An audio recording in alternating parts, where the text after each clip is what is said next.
Masonii. Tajemnicze bractwo owiane wieloma legendami, o których każdy coś słyszał, ale tak naprawdę nie wiadomo do końca, czym się zajmują. Na ich temat narosło wiele teorii spiskowych i dziwnych historii. Dlatego dziś zabierzemy Was na wyprawę do miejsca, gdzie prawdopodobnie spotykali się wolnomularze, czyli do loży masońskiej. To w takich miejscach spotykają się członkowie bractwa i toczą debaty na temat, no właśnie, na jaki? Czy jest z nim chęć zawładnięcia nad ludzkością i wprowadzenie nowego światowego porządku? Zostańcie z nami i przekonajcie się w tym odcinku.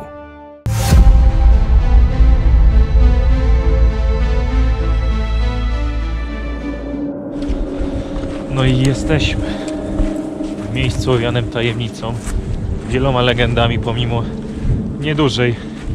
niedużego wieku. To prawda, ale temat masonerii to chyba jeden z najciekawszych tematów, bo wszyscy znają masonów, ale nie wiedzą, kim byli ci masoni, dlatego w tym odcinku, a nawet teraz Wam to wytłumaczymy. Postaramy się przybliżyć, bo sami do końca nie jesteśmy profesjonalistami, ale na pewno będziecie wiedzieć więcej. Wolnomularze, masoni, a może wolnomurarze, te wszystkie określenia są trafne. Pierwszy zapis o masonach, tak naprawdę z angielskiego Freemasons, był z 1376 roku, a odnosił się on do rzemieślników i murarzy z Londynu, którzy właśnie tworzyli pewne bractwa. Tworzyli je po to, aby móc właśnie doskonalić samego siebie. Nazywali siebie i ta ideologia została do dzisiaj i jakby to znaczenie, że człowiek jest takim kamieniem, nieoszlifowanym kamieniem, któremu trzeba nadać kształt. Cała ta ideologia masonizmu polega na doskonaleniu samego siebie jako człowieka. Za chwilę się dowiecie, o co chodzi z tymi trójkątami, z dolarami, z oczami na dolarach, okiem w trójkącie, ale najpierw wejdźmy do środka. To praca ludzi wzbogaca i tutejszą bandę złodziei. Może niekoniecznie to się odnosi do wolnomularstwa i masonerii, choć pewnie niektórzy znaleźliby coś w tym podobnego, ponieważ oni nakładali nacisk na samodoskonalenie się, kształcenie ludzi, żeby, tak jak Kuba powiedział, z kamienia stał się diament. No, też muszę powiedzieć o tym, że były różne odłamy, mimo to, że to się nazywało wolnomularstwo albo masoneria, to oni byli strasznie różni w zależności od kraju, od pochodzenia, więc można było znaleźć lożę, która była bardziej liberalna, konserwatywna, czy może ezoteryczna, więc jeśli chodzi o wierzenia, ciężko tutaj mówić, na pewno było to bogate. Ale teraz chodźmy do środka. Razem ze mną. Napis naprawdę robi wrażenie. W ogóle trochę oniemiałem, jak go zobaczyłem, powiem wam szczerze, nie wiedziałem tego wcześniej. No i jakie drzwi?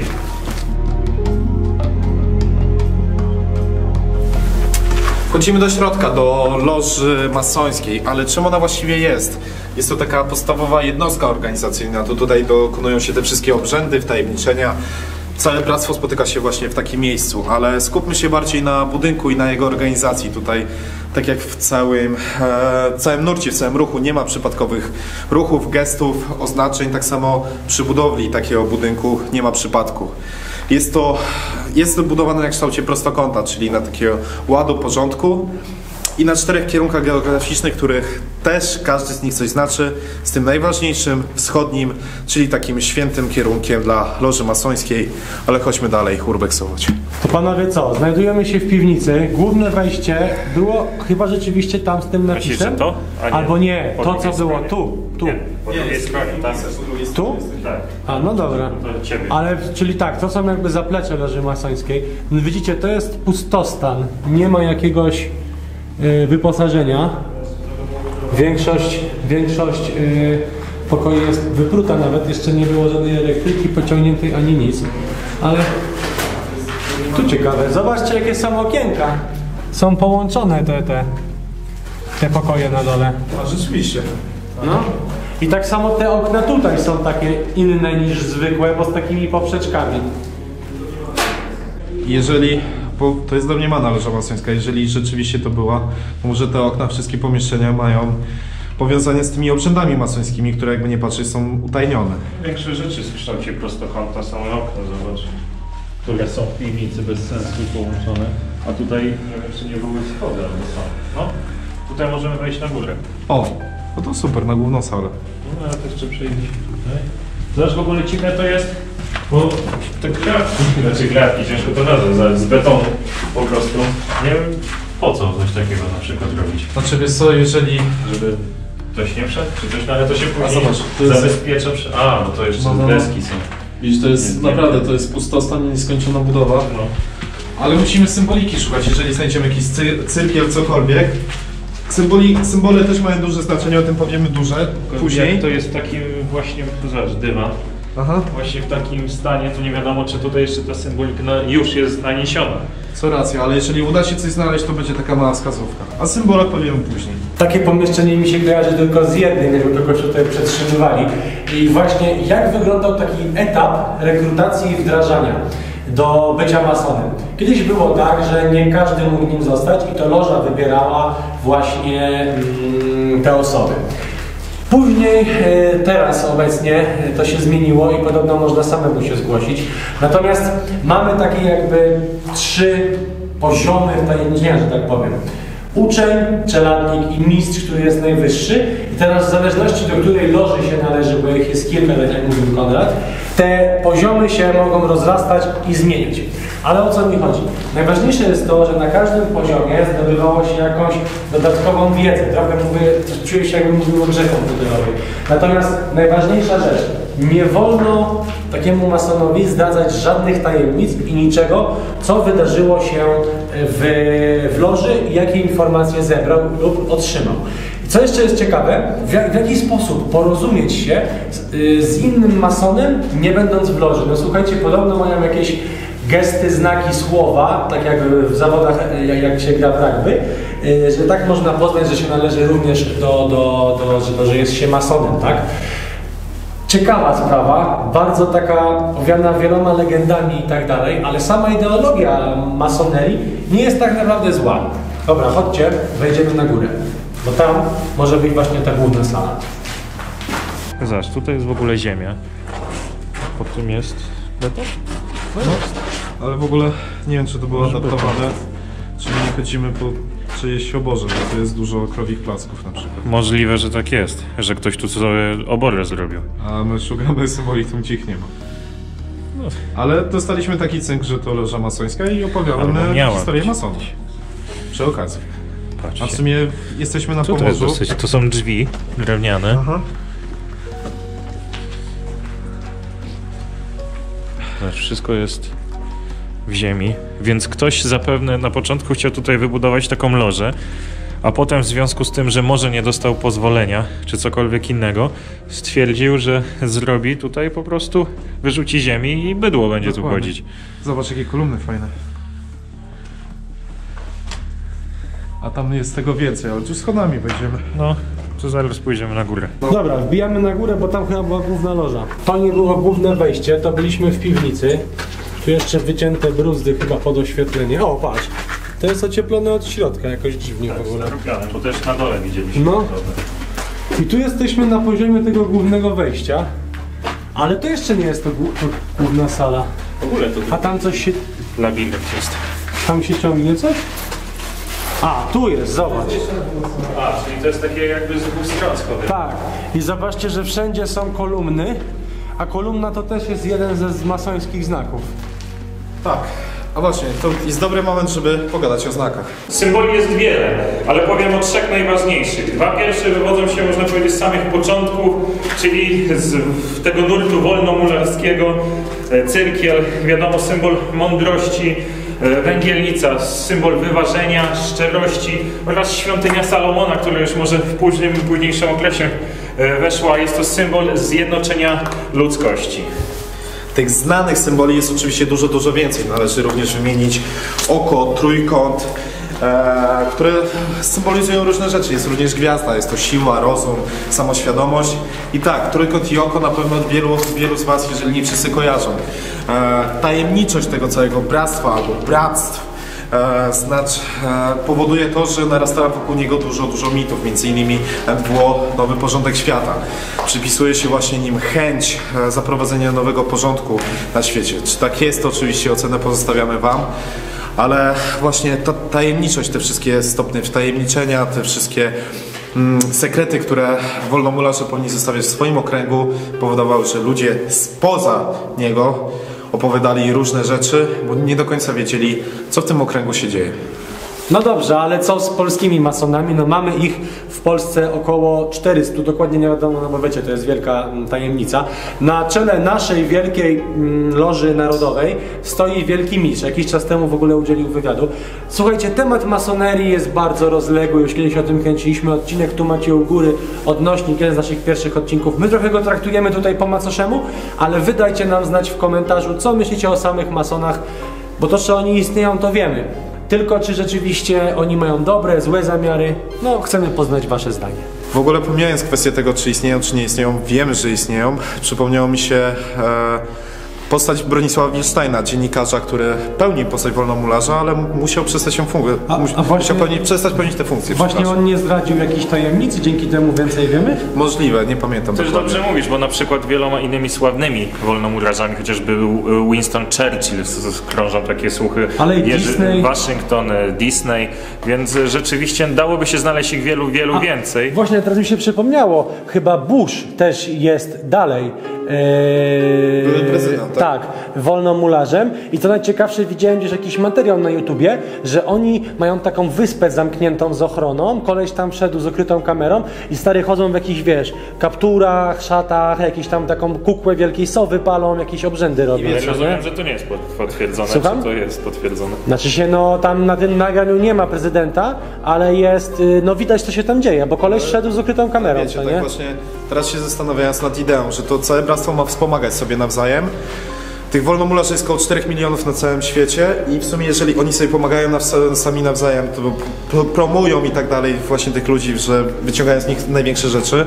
Nic dziwnego, że są premierami, prezydentami, Tak, aktorami. Też chciałbym, zakończyć to, żeby też nie było, bo chodzi o to, że czasem mylimy to z sektą. To nie jest sekta jakby, więc też trzeba powiedzieć, że to, co ty widziałeś, mogło być to materiał o czymś tak, innym mogło być zupełnie. o sekcie, ale jakby samo masoneria nie ma złego charakteru. Zgadza się. Tu mi się jeszcze przypomniało, że chyba nawet Lady Gaga, jakaś była taka historia, że właśnie tym sławniejszym osobom ze Stanów masoni pomagają zdobyć karierę właśnie tylko po to, aby potem z tego czerpać zyski.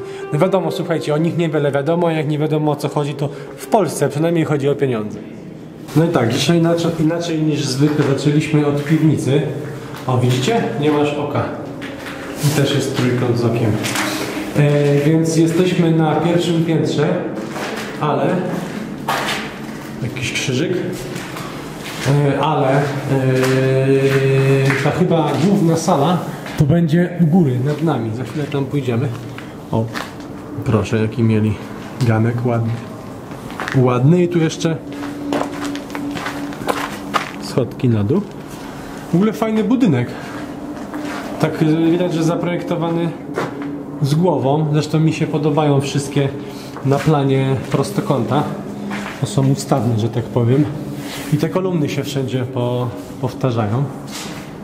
Zobaczcie, to też jest taka teoria, że mógłby tutaj być hotel. Ale patrząc po tym, co jest napisane na elewacji, a to nie dość, że jest napisane, to jeszcze jest wykute. A już jakby górę robili. To jeszcze jest wykute, to wątpię, żeby ktoś dał taki napis w hotelu. No ale mogę się mylić. My jesteśmy w okolicy Trójmiasta, a wiemy, że tutaj no, było bardzo dużo masonów. Więc i tutaj mógł się jeden z nich wybudować. Znak dolara właśnie na dolarówkach jest trójkąt, w nim oko, gdzie się dużo osób doszukuje dużo osób doszukuje masonerii, że jest je najwięcej w Stanach. No ale pamiętajmy, że ona się wywodzi z tego przynajmniej co wiemy z Anglii. Widzisz, właśnie ludzie przez to, że boją się tajemniczych rzeczy, obcych rzeczy, te wszystkie sekrety tych właśnie masonów, te obrzędy, okej, mają swoje obrzędy, to wszystko polega na tym duchowieństwie, żeby właśnie tego człowieka rozwijać.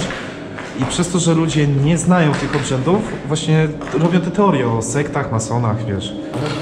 Wiesz, też na pewno trzeba powiedzieć to, że człowiek, który czegoś nie wie, nie zna, boi się tego, jest tego ciekawy, więc wiadomo, że istnieje takie właśnie zgrupowanie jak wolnomularze i wiele osób chce do tego dołączyć po prostu. Bo myśli, że oni może wiedzą coś więcej niż inni. Mają tajemnicę, o której nikt nie wie, bo nie wiem. Kto zabił Kennedy'ego na przykład. Tak, chociażby, więc no to też jest takie działanie na umysł człowieka. A przed chwilą zobaczyłem, nie wiem, czy to widziałeś na tych filarach, są napisy. Bóg dał dar odłam. Okej, to jeszcze na to zobacz. Tu jest łacina. Dobra, łaciny nigdy nie studiowałem. Hir portis sit sum deus solis oriente ocasic olim. Nie wiem, czy powinienem doczytać do końca, bo zaraz jakiś demo wyskoczy. Nunc et in futuro rerum gestarum. Jest data. W ogóle tutaj masz 24 maja 106 rok. To jest 50, rozumiem. Tak. 106 rok, więc... A trzeba będzie ogarnąć i przeczytać, o co chodzi Dobra. z tym 24 maja 106.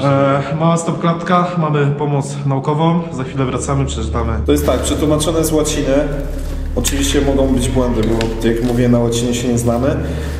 Ten ganek ze słońcem w wschodzie teraz raz zamożnych i przyszłych osiągnięć, czyli w sumie jakby nie patrzeć z tą ideologią masonerii, ma wiele wspólnego właśnie teraźniejszych, przyszłych osiągnięć, czyli ta dążenie do tego, żeby ten człowiek stawał się lepszy, ewoluował i szukał właśnie coraz lepszej wersji siebie. Tutaj znajdziemy oczywiście pentagramy na ścianach, jeden pentagram, drugi pentagram, ale to w takich miejscach to chyba standard na całym świecie. Nie tylko Polacy się tak bawią, bo jak pamiętacie chociażby z Mołdawii, Instytut Gagarina, a nie, to akurat nie w Instytucie Gagarina, ale w tym obserwatorium był taki wielki pentagram. Co jeszcze lepsze, było takie łóżko na dziko, jakby właśnie bezdomni tam spali, czy nie wiadomo co się działo. Ale chodźmy do chłopaków. Masz kalibrację kompasu, dobra. No nieważne, tam jest północ. No dobra, czyli tam gdzieś wschód. Czyli tam jest gdzieś wschód, co nie? Czyli trochę to jest bez sensu. A ty jak ci pokazuje twój? No tam. No dobrze ci pokazuje, tam ci pokazuje północ. A gdzie masz wschód? Teraz jak stoisz? Co? Co? Tam jest wschód, po prawej stronie, bo ty tyłem stoisz. A no tak, tam jest wschód. Dobra. Tam jest wschód, a tu jest zachód. Ale w sumie, biorąc może poprawkę na elektronikę, to jeżeli byśmy się przesunęli parę stopni o tak i założyli, że tam jest północ, to on jest rzeczywiście względem kierunków geograficznych idealnie ułożony. A zobacz, że to jest niewielkie przesunięcie, co nie? Albo te napisy mają symbolikę, że któryś napis na wschód musi iść. No wiemy, że to na pewno jest w centralnym punkcie całego budynku, tak? No. Zresztą tutaj też jest takie coś, że podobno jak się robi selfie Samsungiem, to włącza się autofokus. Znaczy się to automatyczne robienie zdjęć. Patrz, bez kitu! Patrzcie na to. Jestem ja z kamerą, obracam się w dół i patrzcie, że się będzie działo. A teraz chyba trochę obiektyw zasłaniam. Czekaj, muszę zabrać kamerę chyba. Patrz, widzisz? Robi się zdjęcie. A czemu tak się dzieje? No bo jest automatyka, jakoś to działa jako ręka. Weź z głową. Nie no, na moim to nie działa. Może nie masz tej funkcji włączonej.